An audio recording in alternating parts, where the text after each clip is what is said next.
तो मेरा राहुल गांधी जी से, मायावती जी ने तो एकदम सही बात पकड़ ली है, पेपर बैलेट से चुनाव होना चाहिए। राहुल गांधी जी से भी मेरा नम्र निवेदन है कि अपने स्लीपर सेल्स की बातों को कुछ समय के लिए नजरअंदाज करें। पेपर बैलेट की डिमांड एक ऐसी डिमांड है जिसमें कोई भी कमी चुनाव आयोग नहीं निकाल सकता। और उससे भी बड़ी बात, जो हम लोगों के केस हैं, मेरे जो केस हैं, वो 2 लाइनों पे बेस्ड है, सिर्फ 2 लाइनें। इसका कोई जवाब ना मोदी जी के पास है, ना आरएसएस के पास है, ना चुनाव आयोग के पास है। और यही हमारा आंदोलन है कि हम चुनाव आयोग की सारी बातों को एकदम सफेद झूठ उन्हीं द्वारा दी गई मटेरियल से साबित कर सकते हैं। 2 लाइनों की बात है। जो मतपत्र द्वारा चुनाव कराने का जो एक देश की जनता की मांग है, वो एक बार फिर मुख्य बिंदु बन गई है देश का। और उसका श्रेय मैं समझता हूँ सबसे ज़्यादा आप लोगों को जाता है, जो आप ईमानदार पत्रकार हो। आप लोगों को याद होगा, पिछली प्रेस कॉन्फ्रेंस हमने 1 तारीख को की थी और ये ऐलान किया था कि 14 जून को मतपत्र वापस लाने के लिए और जो इलेक्ट्रॉनिक इक्विपमेंट हैं, इलेक्ट्रॉनिक उपकरण हैं, उससे चुनाव बैन कराने के लिए हम लोगों ने एक जंतर मंतर पे आने वाली 14 जून को 11 बजे एक कंसल्टेटिव मीटिंग रखी है अपने सभी साथियों की। 14 जून को 11 बजे जंतर मंतर पे ये ऐलान हमने 1 तारीख को किया था। उसके कुछ ही दिनों बाद 2 बड़ी घटनाएं हुई। एक, बहुजन समाज पार्टी की जो सुप्रीमो हैं बहन मायावती जी, उन्होंने ये बात मुखरता से कही है कि ये जो इलेक्ट्रॉनिक इक्विपमेंट द्वारा चुनाव होता है, वो जो सभी विपक्षी पार्टियां जिसका विरोध कर रही हैं, वो भी उसमें विरोध अपना दर्ज कराती हैं और उन सबके साथ वो भी ये बात कहती हैं कि इस तरीके से चुनाव निष्पक्ष नहीं हो सकता। और उन्होंने एक और महत्वपूर्ण बात की कि मतपत्र से चुनाव होना चाहिए और जैसे ही मतपत्र से चुनाव होगा वैसे ही बहुजन समाज पार्टी के अच्छे दिन आ जाएंगे। ये सबसे महत्वपूर्ण बात है और मुझे बहुत खुशी है आप लोगों के सहयोग से और देश की जनता के सहयोग से मायावती साहिबा को ये बात अब अच्छे से समझ में आ गई है कि बहुजन समाज जैसी बड़ी पार्टी को छोटी पार्टी बनाने में आरएसएस और बीजेपी ने इन उपकरणों का प्रयोग किया है। वरना बहुजन समाज पार्टी भले ही कितने भी स्लीपर सेल उसमें आ जाएं, मिश्रा जी जैसे, उसको इतना कमज़ोर कभी नहीं कर सकते थे। मुझे बहुत खुशी है और इस बात की मुबारकबाद मैं आपको देना चाहता हूँ। मैं मायावती जी से ये भी गुजारिश करूँगा कि 14 जून को हमारा जो जंतर मंतर पे एक मंत्रणा का प्रोग्राम है और उसके बाद हम सब लोग बिहार जाएंगे।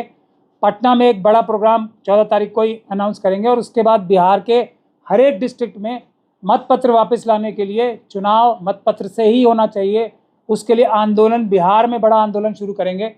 उसमें वो अपना सहयोग करें और किसी अपनी पार्टी के कार्यकर्ता या नेता को भेजें ताकि हम लोग उनका सहयोग प्राप्त कर सके, देश की जनता उनका सहयोग प्राप्त कर सके, उनकी पार्टी का सहयोग प्राप्त कर सके। ये एक बहुत बड़ी जो है हमारे आंदोलन को बहुत बड़ा बूस्ट मिलेगा। और मैं ये समझता हूँ बहन मायावती जी का सबसे बड़ी जिम्मेदारी भी है, क्योंकि बाबा साहब डॉक्टर भीमराव अंबेडकर ने जो सबसे बड़ा एक सबको, हमारे हर एक देशवासी को राजा बनने का जो अवसर दिया था, 1 वोट का अधिकार देके, बराबर का 1 वोट का अधिकार सबको देके, ये उपकरणों द्वारा चुनाव जो कराया जाता है वो उस अधिकार को छीनने के लिए कराया जाता है। तो बाबा साहब के एक मत के बराबर के अधिकार की सबसे बड़ी जो उस पर चोट पहुंचाने का काम है, ये उपकरण वाली चुनाव कराती है। तो मैं ये समझता हूँ बसपा का तो सबसे बड़ी जिम्मेदारी बाबा साहब की वजह से वैसे भी है, क्योंकि बाकी सब लोग तो अभी कुछ दिन से ही बाबा साहब का नाम लेना मुखरता से शुरू हुए, लेकिन बहुजन समाज पार्टी तो बाबा साहब के जो आदर्श हैं उन्हीं को पूरा करने के लिए ही बनी ही थी। उसकी संरचना ही काशीराम साहब ने बाबा साहब के सपनों को पूरा करने के लिए ही की थी। उसके साथ एक और महत्वपूर्ण घटना हुई। राहुल गांधी साहब जो हमारे देश के विपक्ष के नेता हैं, मतलब लोकसभा में, और अगर देखा जाए तो प्रधानमंत्री से, जो हमारे देश के प्रधानमंत्री साहब हैं मोदी जी, उनसे भी ज़्यादा संख्या में लोगों ने विपक्ष का नेता होने की लोकसभा में जिम्मेदारी उनकी लगाई है। तो वो कहीं ना कहीं 60% देश की जनता की नुमाइंदगी करते हैं, उनकी रिप्रेजेंटेशन करते हैं। तो उन्होंने भी एक लेख लिखा और उस लेख में 5 बिंदु उन्होंने उठाए। पहला बिंदु कि चुनाव आयोग की नियुक्ति सुप्रीम कोर्ट के आदेशों के खिलाफ है और वो बीजेपी और आरएसएस अपनी मनमर्जी का चुनाव आयुक्त बना रही है, ये। 2 के वोटर लिस्ट में धांधली होती है। तो 3 वोटिंग परसेंटेज प्रोविजनल, जो 5 बजे की वोटिंग परसेंटेज चुनाव आयोग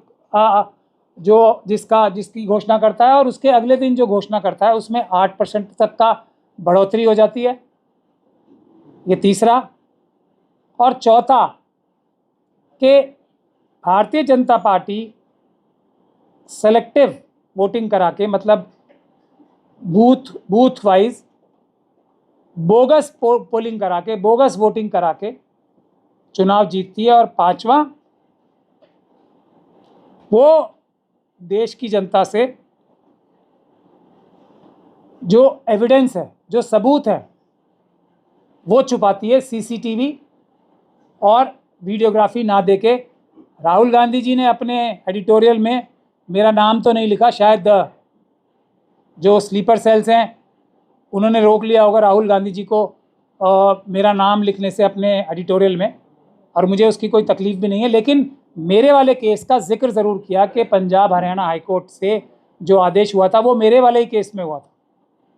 और इंडियन एक्सप्रेस ने अगले दिन जो राहुल गांधी जी की एडिटोरियल के खिलाफ अपने फ्रंट पेज पे जो एक अपना निष्कर्ष छापा, उसमें मेरा नाम लिखा था उन्होंने, पर राहुल गांधी जी के एडिटोरियल में मेरा नाम, मेरे केस का नाम नहीं था। उसका जिक्र ज़रूर था। उस कोर्ट के आदेश को निरस्त करने के लिए बीजेपी की सरकार ने चुनाव आयोग के साथ मिलकर कानूनी बदल दिया। ये राहुल गांधी जी को शायद अभी तक बताया नहीं गया है कि जयराम रमेश साहब, जो उन्हीं के पार्टी में एक बड़े नेता हैं, जो जिन्हें हम स्लीपर सेल कहते हैं और वो हैं भी, उन्होंने हमारे इस मतपत्र वापस लाने के आंदोलन को 4.5 महीने तक डिले किया सुप्रीम कोर्ट में अपनी पिटीशन डाल के। उसकी वजह से 4.5 महीने देरी हुई। लेकिन उस जाल से भी जयराम रमेश साहब के हम 17 अप्रैल को बाहर आ गए। सुप्रीम कोर्ट से हमने वो क्लैरिफिकेशन ले ली कि जयराम रमेश साहब की जो पिटीशन है उसकी वजह से हमारे हाई कोर्ट की पिटीशन, ये पंजाब हरियाणा हाई कोर्ट की पिटीशन में भी कोई रुकावट नहीं आई। वरना चुनाव आयोग हर जगह यही कह रहा था कि राचा साहब की कोई भी पिटीशन ना सुनी जाए, क्योंकि जयराम रमेश साहब की सुप्रीम कोर्ट में जो पिटीशन है उसका इंतज़ार किया। खैर, ये भी हो गया। उसके बाद राहुल गांधी जी ने एक ट्वीट भी किया। तो उससे पहले मैं ये बताना चाहता हूँ कि जो पहले 4 पॉइंट राहुल गांधी जी के थे, उसका बड़ा ही मुखरता से चुनाव आयोग ने इनडायरेक्टली उसका विरोध किया है और ये बोला है कि राहुल गांधी जी ने तथ्यों के आधार पर बात नहीं लिखी है और उनको शायद तथ्य पता ही नहीं है।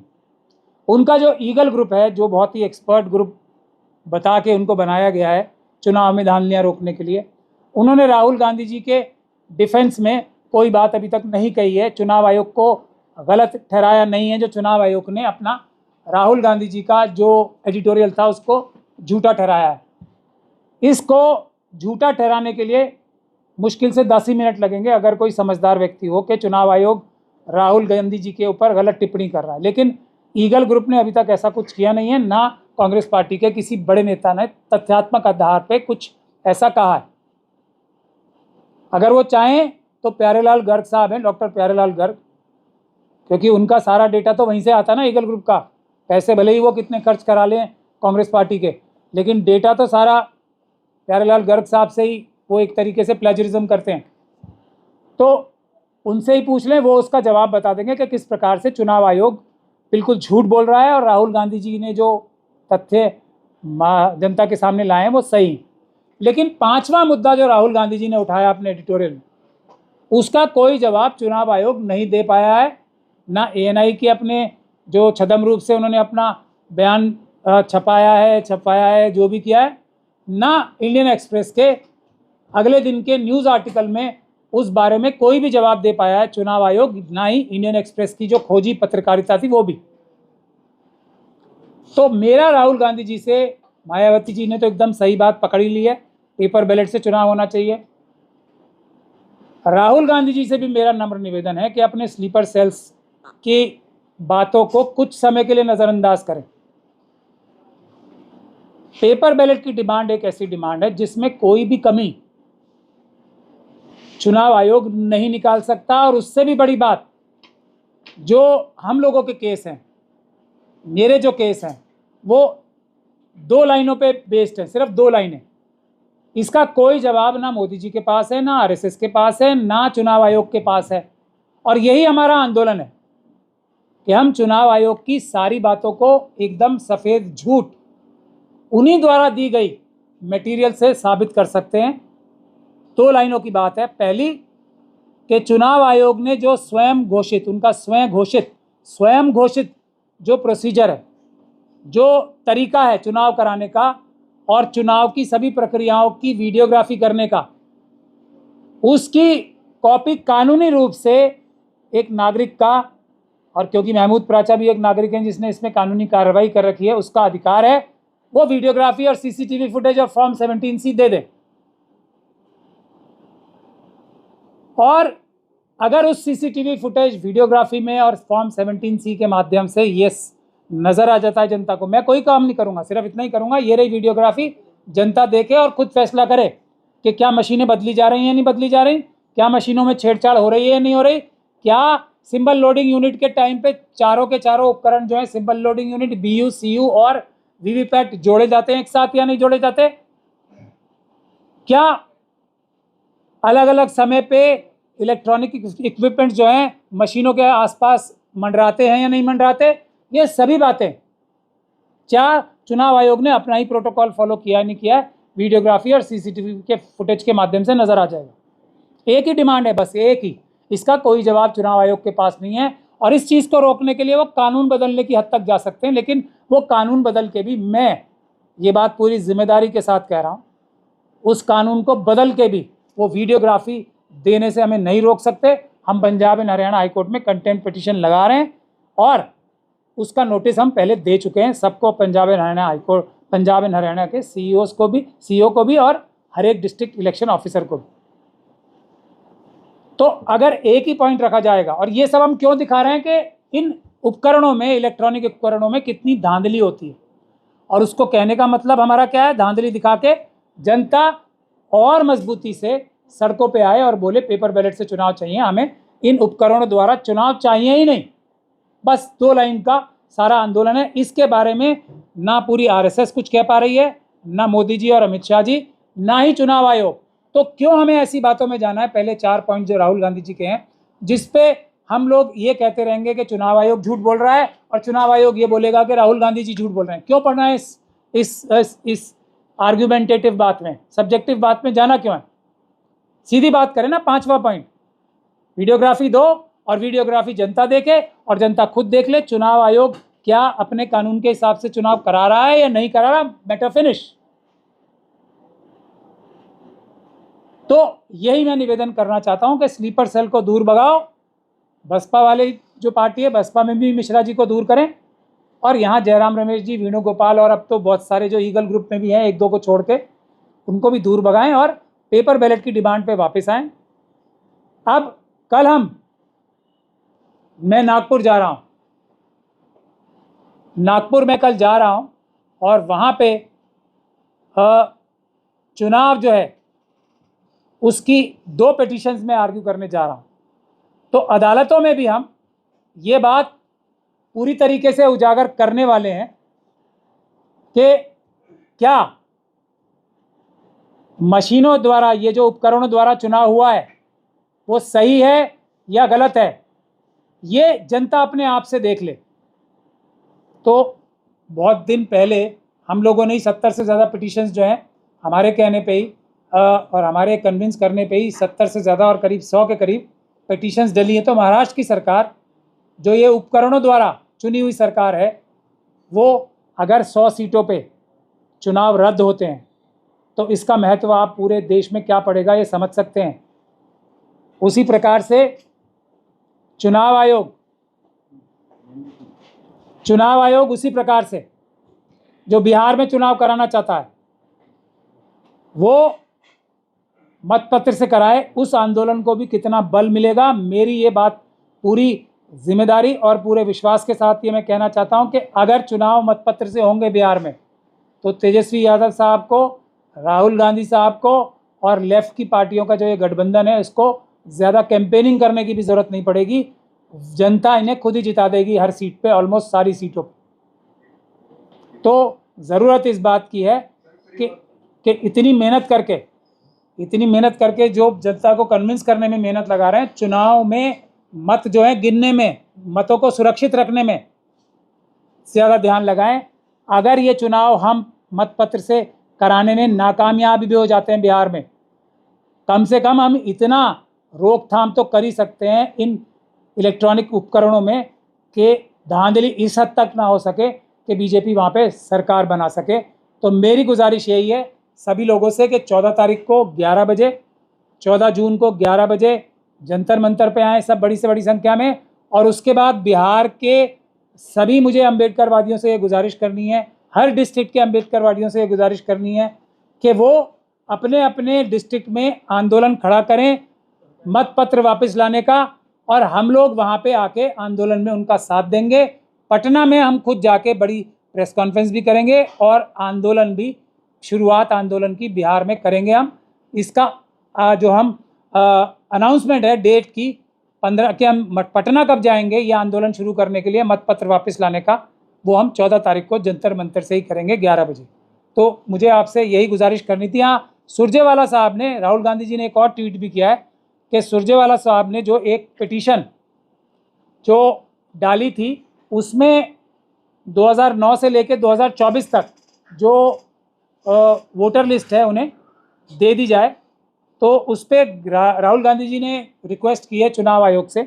मेरा ये मानना है कि सुरजेवाला साहब को कंटेम्प्ट की प्रोसीडिंग शुरू करनी चाहिए, क्योंकि 25 फरवरी का वो दिल्ली हाई कोर्ट का ऑर्डर है सुरजेवाला साहब का, वो मैं आपको बता भी दूँ, ये है वो ऑर्डर।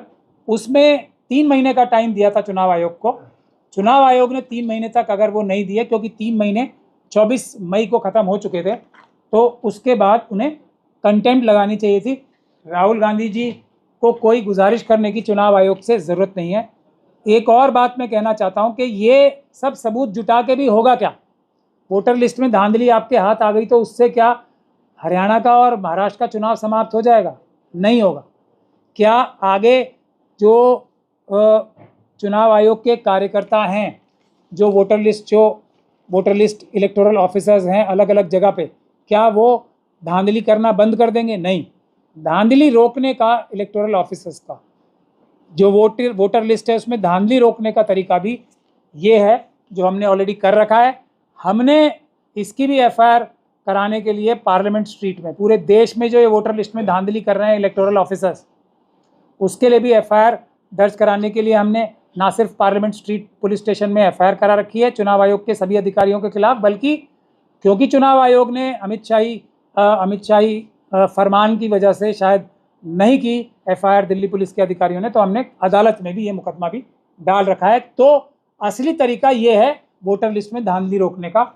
आखिरी बात मैं यही कह के ख़त्म करूँगा कि आप सभी लोगों से मेरी यही गुजारिश है कि बैलेट पेपर वापस लाने के आंदोलन से जुड़ें, यही सही रास्ता है। चाहे कोई भी गड़बड़ी और धांधली बीजेपी और आरएसएस कर रही है उसको रोकने का, क्योंकि अगर मतपत्र से चुनाव नहीं होंगे, पब्लिक ओपिनियन कितना भी बन जाए, कितने धरने प्रदर्शन हो जाएं, भारतीय जनता पार्टी को ये पता है कि वो चुनाव में धांधली करा के चुनाव जीतते रहेंगे और इन आंदोलन से उनके ऊपर कोई फर्क पड़ने वाला नहीं है।